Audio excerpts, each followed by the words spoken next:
अयोध्या वापसी के मार्ग में जब प्रभु श्रीराम और माता सीता विमान पर विराजमान थे, तब माता सीता के हृदय में एक प्रश्न उमड़ने लगा।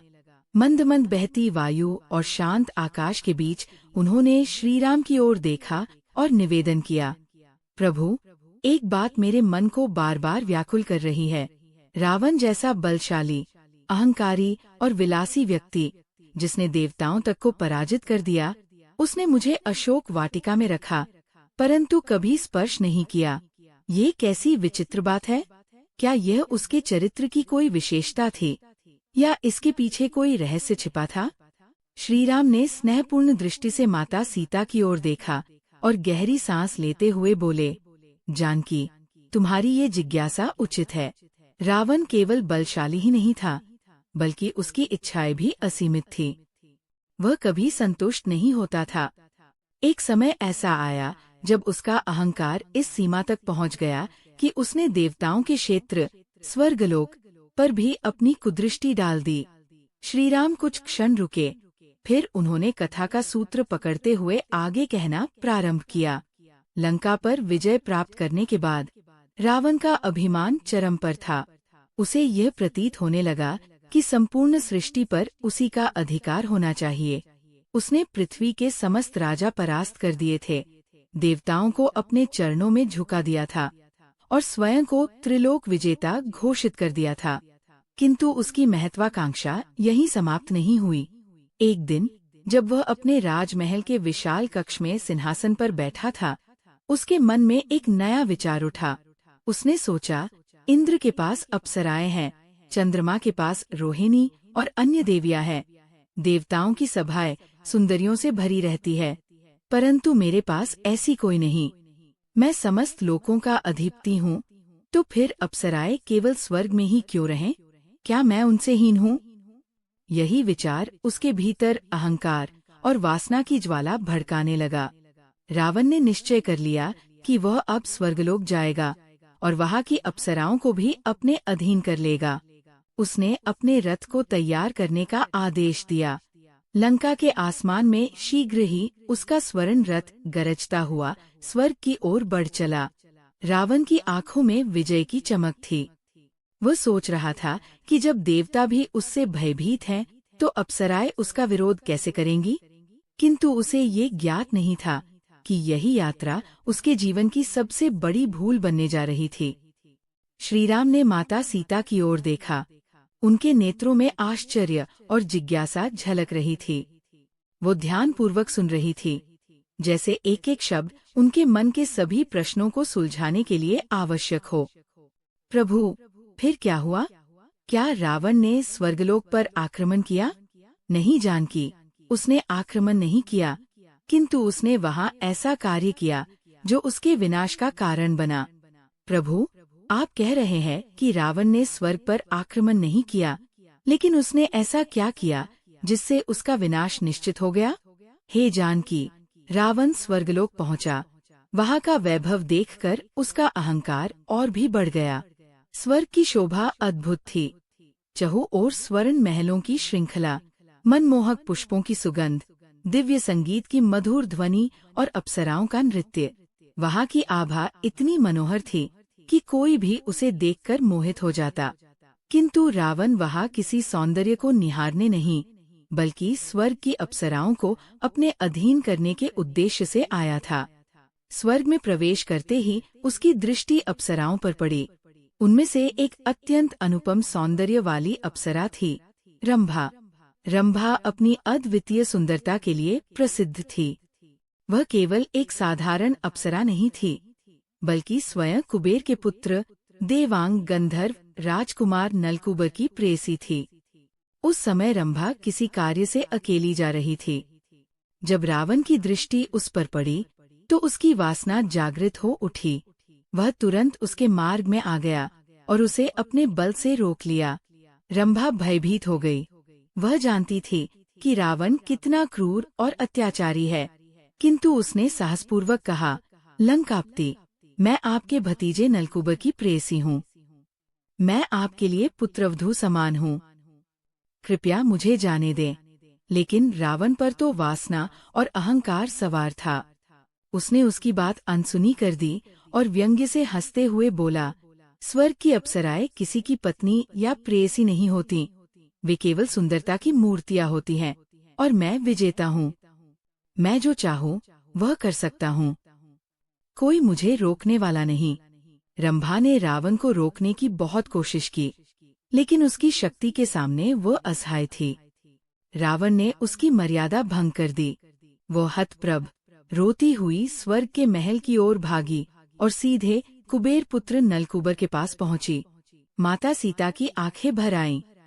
उन्होंने व्यथित होकर कहा, प्रभु, ये कितना घोर पाप था, एक स्त्री की मर्यादा का अपमान करना, वह भी जब वह अपनी रक्षा के लिए गिड़गिड़ा रही हो। फिर क्या हुआ?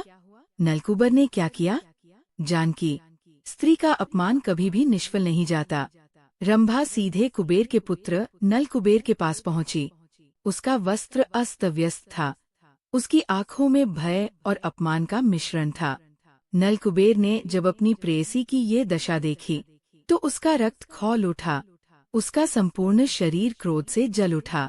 उसने अपने तपोबल से जल को स्पर्श किया और भयंकर शाप दिया, हे रावण, आज के बाद यदि तुम किसी भी स्त्री को उसकी इच्छा के विरुद्ध स्पर्श करने का प्रयास करोगे तो तुम्हारा सिर 100 खंडों में विभाजित हो जाएगा।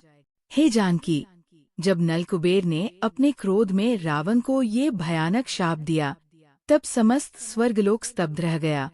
सभी देवता और गंधर्व ये देखने के लिए प्रतीक्षा कर रहे थे कि रावण पर इस शाप का क्या प्रभाव होगा। परंतु रावण, जो अपने अहंकार में चूर था, क्रोध से अट्टहास कर उठा। रावण ने गर्व से कहा, हे नलकूबर, तुम ये सोचते हो कि एक शाप से मेरा मार्ग रुक जाएगा? मैं 10 दिशाओं का अधिपति हूँ। मेरी शक्ति अपार है। देव, दानव, यक्ष, गंधर्व, कोई भी मेरा सामना नहीं कर सकता। मैं इस संसार का स्वामी हूँ और कोई भी शक्ति मुझे रोक नहीं सकती। किंतु नलकूबर शांत और अडिग रहे।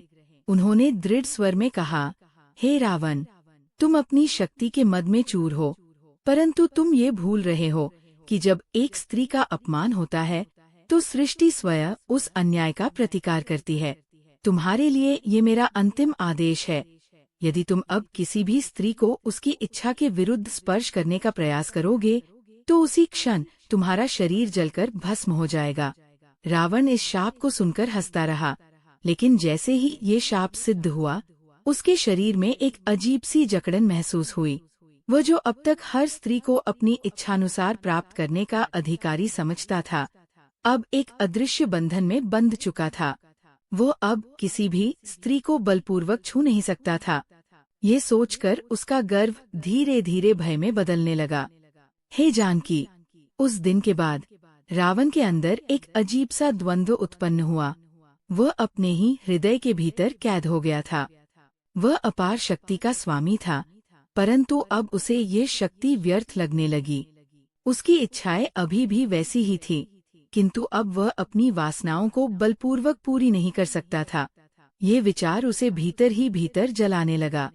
उसने नलकूबर को पराजित नहीं किया, बल्कि वो स्वयं अपने ही कर्मों के कारण पराजित हो गया था। प्रभु, फिर भी रावण ने इतनी स्त्रियों का अपहरण किया था, तो क्या वह इस शाप से बच सकता था? हे जानकी, यह शाप केवल तब प्रभावी होता था जब वह किसी स्त्री को उसकी इच्छा के विरुद्ध स्पर्श करने का प्रयास करता। यही कारण था कि उसके महल में अनगिनत स्त्रियां थीं, परंतु उनमें से अधिकांश उसकी शक्ति से भयभीत होकर वहां रहने को बाध्य थीं। जो स्वेच्छा से उसके साथ थीं, उन पर ये शाप लागू नहीं होता था।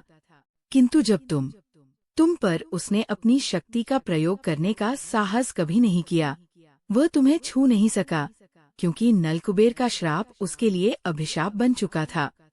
हे सीते, जब उसकी लंका सोने से बनी थी, जब देवता तक उससे भयभीत रहते थे, तब भी वह अपने अहंकार में अंधा था।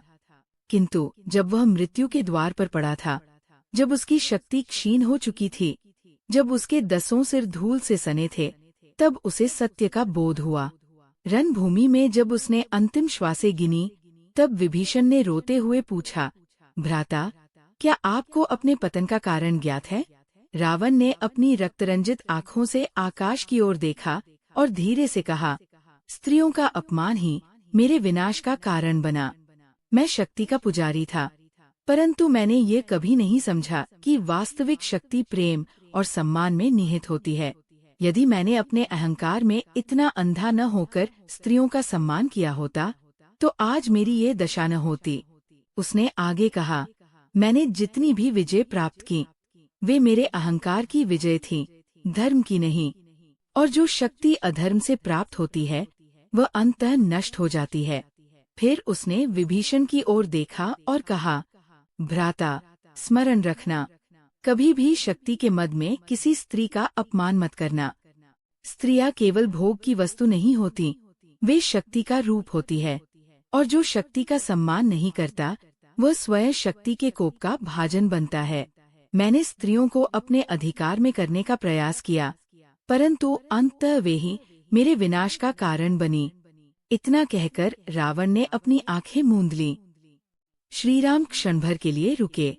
माता सीता की आंखों में गहरी जिज्ञासा और करुणा थी।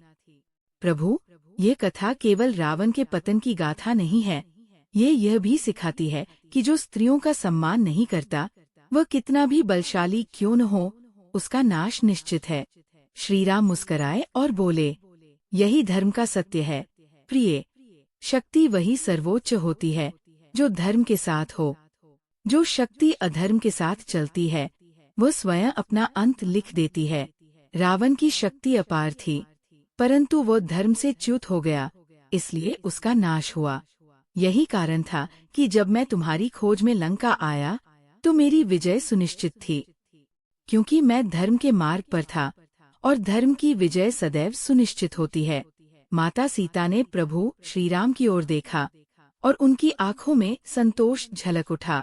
अब उन्हें ये रहस्य ज्ञात हो चुका था कि क्यों रावण, जो इतना शक्तिशाली था, उन्हें छूने तक का साहस नहीं कर सका। ये केवल नलकुबेर के श्राप का प्रभाव नहीं था, ये स्वयं धर्म का विधान था। दोस्तों, अंत तक कथा में बने रहने के लिए दिल से धन्यवाद। मिलते हैं किसी नई रहस्यमयी कथा के साथ। अंतिम निवेदन, वीडियो को लाइक, दोस्तों के साथ शेयर, चैनल को सब्सक्राइब और कमेंट में जय श्री राम लिखें। धन्यवाद।